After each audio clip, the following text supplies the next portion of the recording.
So to feed your cat better, you're going to plan at least 4 months. However, some cats may need longer to adjust to new feeding schedules and new food. All cats are sensitive to food changes, and most of them are very picky about food changes. So you're going to focus on one new food change per month. And I will show you exactly how in 4 easy steps. Hey friends, it's Jess Jericho, and on my website, there's a free 4-page plan. The first step is to feed your cat naturally. First, you're going to plan before you start, so grab your favorite dated planner. I also sell printables that are undated, and they have food transition sheets that'll help you. They're completely optional, but they're there if you need the help. So in your planner, in each month, you're going to write out month 1, scheduled meal times, month 2, food toppers, month 3, replace treats, and month 4, upgrade food. Within each month, write out the following. Week 1, plan, buy products, write out or print the transition schedule, weigh your cat. Week 2, start the transition, weigh cat. Week 3, continue the routine, weigh your cat. Week 4, continue the routine, weigh your cat. And for a daily to-do list, you're going to talk to your cat, you're going to keep track of litter box habits, keep track of your cat's likes and dislikes, his activity level,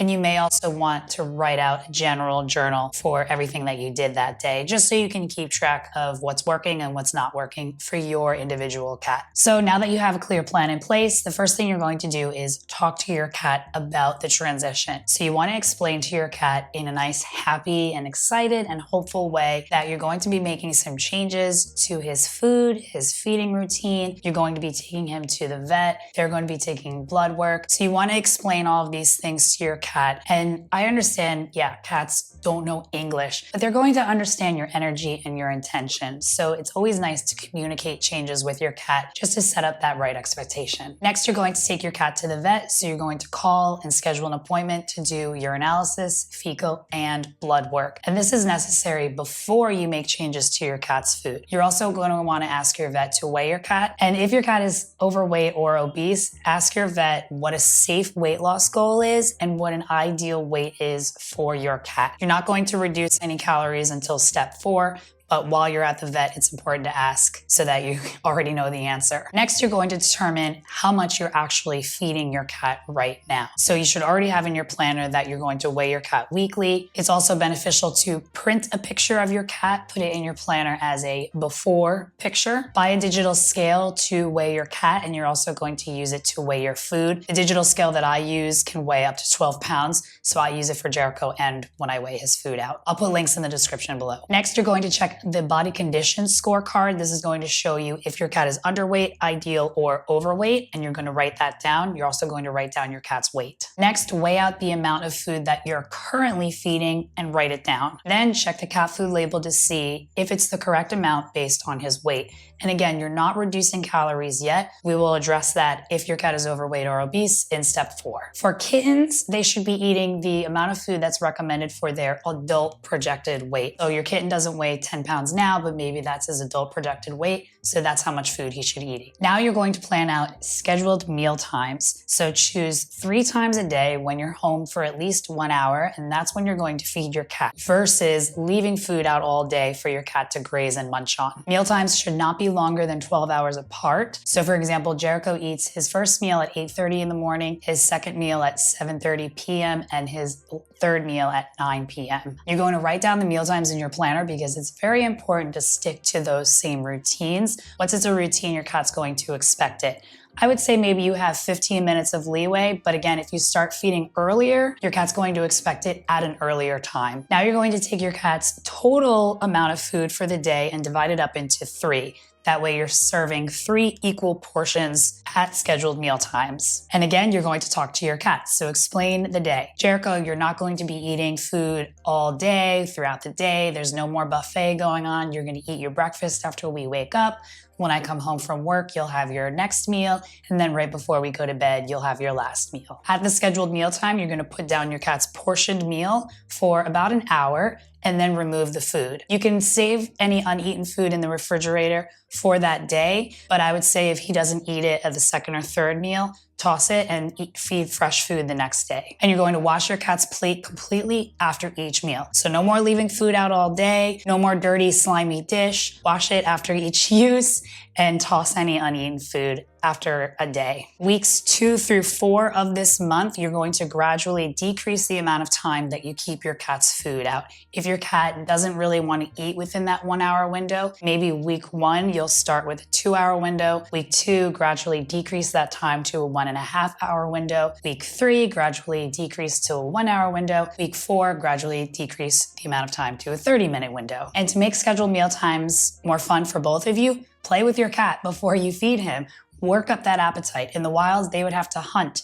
They would have to run around and catch and kill their prey. The indoor version of hunting is playing. You could also make your cat hunt for his food. You can use puzzle toys or treat release toys. Try to get your cat a little active because that's also going to provide mental stimulation and enrichment. Stick to the routine. Remember, once it's a routine, your cat will expect it. So stick with it. Stay positive, and remember your long-term goals. Why do you want to feed your cat better? Keep that in your mind when you get a little frustrated because your cat won't eat his food. Now, some FAQs in this section. Why can't I just start upgrading his food now? Most people that skip this first step and try to introduce new food say that their cat refuses to eat the new food, refuses to eat at all unless the cat parent caves in and gives the dry food. Most of the time this happens with dry food. So scheduled meal times is super crucial because it teaches your cat what you put down is what he eats. What if my cat needs to lose weight? Can I just feed less kibble? No, this doesn't work because most dry food is very low in meat-based protein, aka nutrition that your cat needs. So feeding less of it is going to further rob your cat of nutrition that he needs. So again, if your cat needs to lose weight, we'll address this in step 4. It's better to improve how you feed your cat and what you feed your cat. Get some more good quality nutrition in his body. That's going to help in the long term when your cat does start the weight loss program. How long can cats go without food? Cats should not go longer than 24 hours without food. And again, their meal times should not be longer than 12 hours apart. What if I work long hours? You can buy a timed feeder that will open or dispense food at a specific time. So let's say you feed breakfast before you leave for work and you also want to set up the dinner. You would set up the time feeder to open or release food at the dinner time, and then maybe when you come home from work, you could feed that third meal. What if I have multiple cats? If you have multiple cats, there are automatic chip feeders that register to your cat's microchip, so it only opens for that cat. When the cat walks away, it closes. Now, I know if you're already using puzzle toys, your cat might be a little too smart for these things. For example, Jericho would just bat around at the timed feeder and just toss it around. So this might not work for you. If that's the case, then I strongly suggest feeding your cats in separate areas. Close a door if you have to, and you can always redirect your cat's attention to play or hunting for treats. Once your cat is eating at scheduled meal times, it's time to move to step 2. Liven up your cat's bowl with food toppers. So these food toppers will boost the nutrition and also help your cat get used to eating better quality ingredients, and this will help in the long term when you're transitioning to new food. So you're going to buy your cat's new food topper. My personal favorite is raw goat milk powder. It's very easy to sprinkle on food, especially if you're eating the dry food, especially if your cat is eating dry food.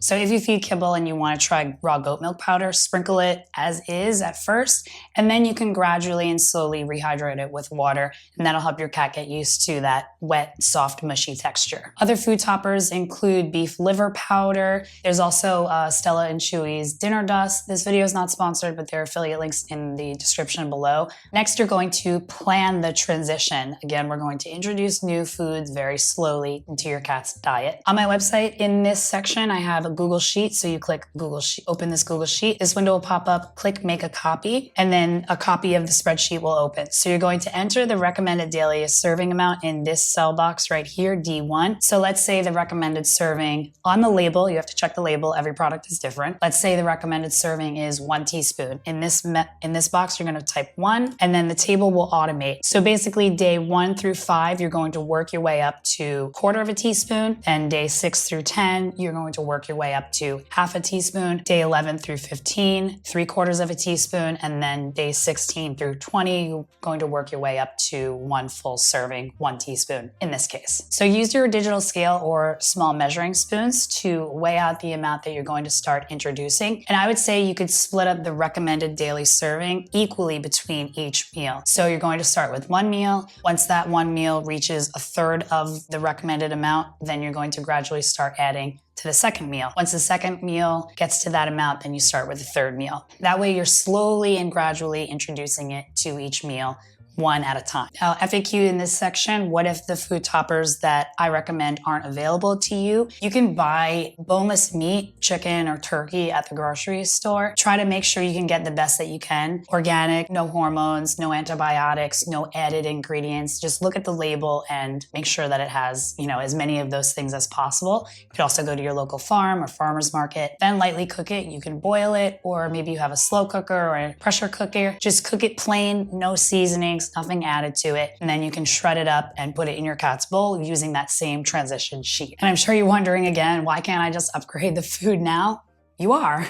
We start small to get your cat used to eating better quality ingredients. Like I said, a lot of cats form an addiction to most dry foods. Since most of them are full of carbohydrates, some pet food manufacturers will often spray restaurant grease and fat on the food to make it more palatable, and then cats get addicted to those flavor enhancers. That's what causes picky eating. So you're going to start small, and trust me, this will save you time, frustration, and stress in the long run. If you have already gone through my slow transition plan, please reassure people in the comments that this works. Let us know how your cat was doing on that 20-day transition. If you don't have a Google account, create one. It's free. It's a Google Sheet, or you can create one for yourself in an Excel document. So you would use formulas, and each day you would add 5% more until you reach 100% of the daily serving on day 20. Once your cat's food topper is at its full recommended amount, you're going to move on to the next step, which is replace your cat's treats. A lot of us feed that crunchy crap, so it's important to upgrade your cat's treats as well. And again, that's going to help your cat get used to eating better quality ingredients, and that's going to help when you transition the actual food. So you're going to shop for a new treat. Just focus on one new change at a time. You don't have to buy 10 bags of treats, just buy one. Healthy treat examples include freeze-dried or dehydrated muscle meats like turkey heart, lamb lung, chicken breasts, turkey thighs. You can also get freeze-dried organs. The most common one that you would find is liver, or freeze-dried minnows. Those are magic. And again, I have another Google Sheet for this. So you would open it, make a copy. And for this one, you're going to enter the daily food amount in this red box. So for example, Jericho eats 4 ounces of food in a day. So I'm going to put the number 4, and then the rest of the table will automate. The box below it will tell you the amount of treats to feed. This is around 10%. Anything more than that, you're going to offset the balance of nutrients from your cat's food. So you want to keep it at 10%. And then the rest of the table is going to automate how much of the new treats and how much of the current treats you're going to feed each day. So you're going to slowly wean off the current treats and slowly, gradually increase the amount of new treats that you feed each day. Again, use your digital scale to make sure that you're feeding the right amount of each. Don't stress it. Just do the best you can. As long as you're doing it slowly and gradually throughout the month, that's fine. Some fun ways to use your treats is to hide them around your apartment for hunting. I use glass jar lids just to keep my surfaces sanitary. Hide them on top of your cat's tall condo. If your cat needs to get a little active, you can put them on top of there. You can use feeder mice or puzzle toys. You can use foraging mats. I also hide Jericho's treats inside of the Ripple rug. You can also make toilet paper roll toys or toilet paper roll little food puzzles or treat release toys. Try to think of different ways to make that treat fun. Or if your cat needs to get active, just throw the treats across the room and make him run for it. Now, some FAQ here. Is it okay if I feed my cat treats every day? As long as your cat treats are healthy, like I mentioned before, freeze-dried or dehydrated muscle meats, organs, and minnows, that's fine. And as long as you don't feed more than, I would say, about 10% of your cat's total food intake. How many treats can I give my cat? Again, 10% of what your cat's eating total for the day. Every cat eats a different amount of food, so there's no one size fits all answer. You have to take 10% of what your cat's eating for the entire day. Jericho eats 4 ounces of food total for the day, so the amount of treats I would give is 0.4 ounces. 10%. Why do cats get addicted to treats? I touched on this before. Most of those crunchy treats are very high in carbohydrates. And again, since cats are not carb eaters by choice, there may be some flavor enhancers or additions to make it a little more palatable so that your cat actually eats it. And cats sometimes form an addiction to these things. Why are carbs bad for cats? Well, the cat's natural diet would only be about 2% carbs. This comes from the stomach contents of prey. It's a very, very small amount of the diet. Whereas dry food and crunchy treats, the average is about 33%, but it could be upwards of 50% carbs on a dry matter basis. So if we take the average 33% from 2%, that's a 1,440% increase. That's a lot. Cats rely on animal protein and fat for energy, not carbohydrates. So when you feed excessive amounts of carbohydrates, it breaks down into sugar and gets stored in the body as fat. And this is the main contributor of obesity. And then of course, obesity on its own can fuel very serious health issues as well. Should I continue to feed the food topper? Yes, absolutely. You can continue to feed the food topper during month 2 while you're gradually increasing the new treats as well. So now that your cat's treats are upgraded, it's time to move on to step 4, which is to upgrade the actual food. So you're going to shop for new food. And again, you're going to focus on one type of food for this month. And I would suggest choosing a protein that your cat's currently eating, but it might also be a good idea to buy a variety pack of food because you can focus on the first month transitioning one meal using the same protein. And then the next month, you can transition the second meal to a separate protein because variety is key. So here are some of my favorites. For wet food, I would choose Chewy Peak. For freeze-dried raw, I would choose Feline Natural.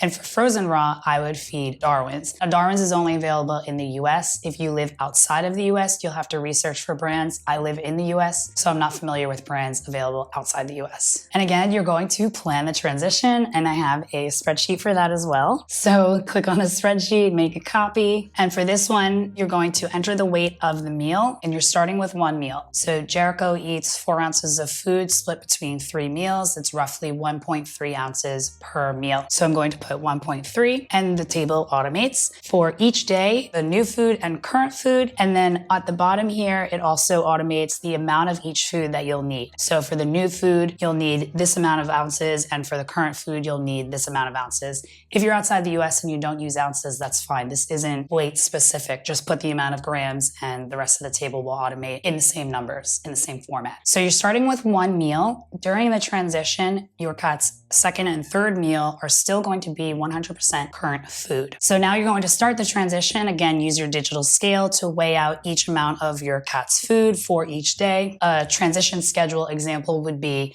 month 1, meal 1 is transition meal. Meal 2, 100% current food. Meal 3, 100% current food. Month 2, meal 1 is 100% new food because you just transitioned. Meal 2 is the transition meal. Meal 3 is still 100% current food. Then month 3, meal 1, 100% new food. Meal 2, 100% new food because you just transitioned. And then meal 3, you'll start the transition. And a little bit on food safety, you want to buy from clean, trustworthy sources. Read the labels. If you don't understand how to read the labels, I have a separate playlist for that. This plan is a little more simplified. I just tell you what to do rather than the why behind it to eliminate overwhelm. But if you prefer the why behind it, definitely check out the playlist, How to Read Cat Food Labels, so you can figure out which one is actually best for your cat. You're going to want to ditch plastic plates because plastic traps bacteria no matter how many times you wash it. So better options are stainless steel, glass, or ceramic. You're going to wash your hands, plates, utensils, surfaces, everything that touches food, no matter what you feed. Dry food, wet food, raw food are all at risk for bacteria contamination. So wash everything, surfaces, your hands, everything after you handle food and after you handle the litter box.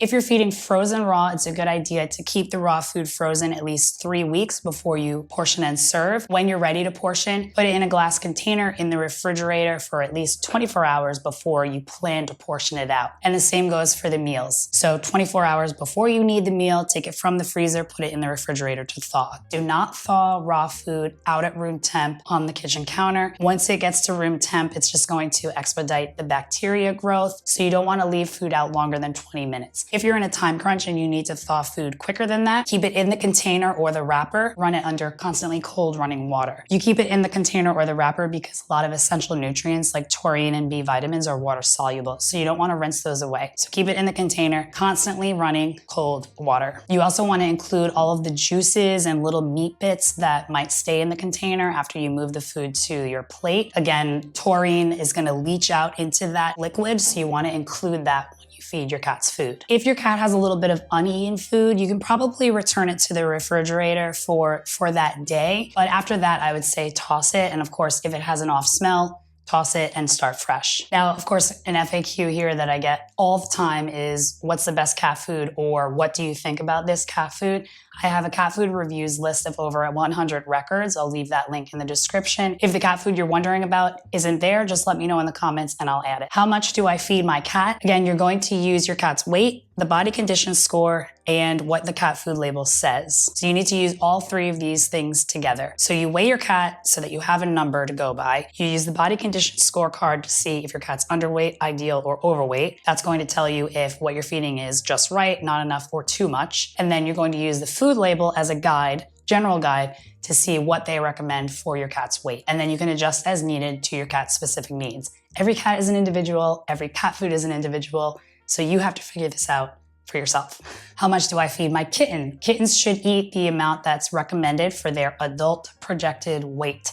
So again, your kitten may not weigh 10 pounds now, but his adult projected weight is 10 pounds, so you would feed that amount of food. Since this is a large amount of food compared to the size of your kitten, you might want to do 5 to 6 meals a day for your kitten. And then once he's about 6 months to 1 year, again, you have to adjust this to your cat's needs. You can scale back to 3 meals daily. What about bacteria in raw? I mentioned this before, all foods are at risk for bacterial contamination. For example, a company called Midwestern Pet Foods recalled over 100 dry cat food products this year, 2021, due to potential salmonella contamination. So all foods are at risk for bacteria. Again, it comes down to how you source and handle the food. Do I have to transition food this way? Yes. Even if your cat is gung-ho about the food, even if you're feeding the same brand, different protein, even if you're feeding the same protein, different brand, all foods have different nutrient profiles, and the cat system gets used to processing the same thing every day. So if you switch it too quickly, the system kind of gets a shock. This could cause GI problems, digestion issues, and it can also cause stress for the cat. So you want to be as nice and calm and do it as slowly as possible to keep your cat happy during the transition. Can I mix kibble and raw? Some say yes, some say no. I say do what works best for your cat. If your cat did well during the food topper and treats upgrade, like they accepted the new food and really, really liked it, then I would say you should have no problems going to freeze-dried raw or frozen raw. If you had a little trouble during the transition and your cat still craves the crunch and you want to feed raw, try freeze-dried raw and feed it as is at first. Don't rehydrate it, just pretend that it's dry food. Like literally tell yourself, this is dry kibble. Because if you believe it, your cat is likely to believe it too. Again, they pick up on our energy. So have that confidence of like, this is just the same old food. And since it's such a small amount, it's probably going to be like 50 kibble pieces to like 1 piece of freeze-dried food. So it's very, very small amount. Just mix it together and your cat will likely eat it without even realizing it. So let's say week 1, you keep it dry as is. And then week 2, add like 2 drops of water. And then like a teaspoon of water to slowly rehydrate it. And that'll get your cat used to that soft, mushy texture, again, without even realizing it. If you're still having issues with this, you might have to upgrade to a better quality dry food. Then once your cat is adjusted to the better quality dry, then you can go to wet or freeze-dried raw or frozen raw. Can I feed a combination of different foods? Yes, absolutely. And I actually recommend this. Variety is key. Out in the wild, cats would eat a variety of foods, rodents, birds, insects, maybe nibble on some grass.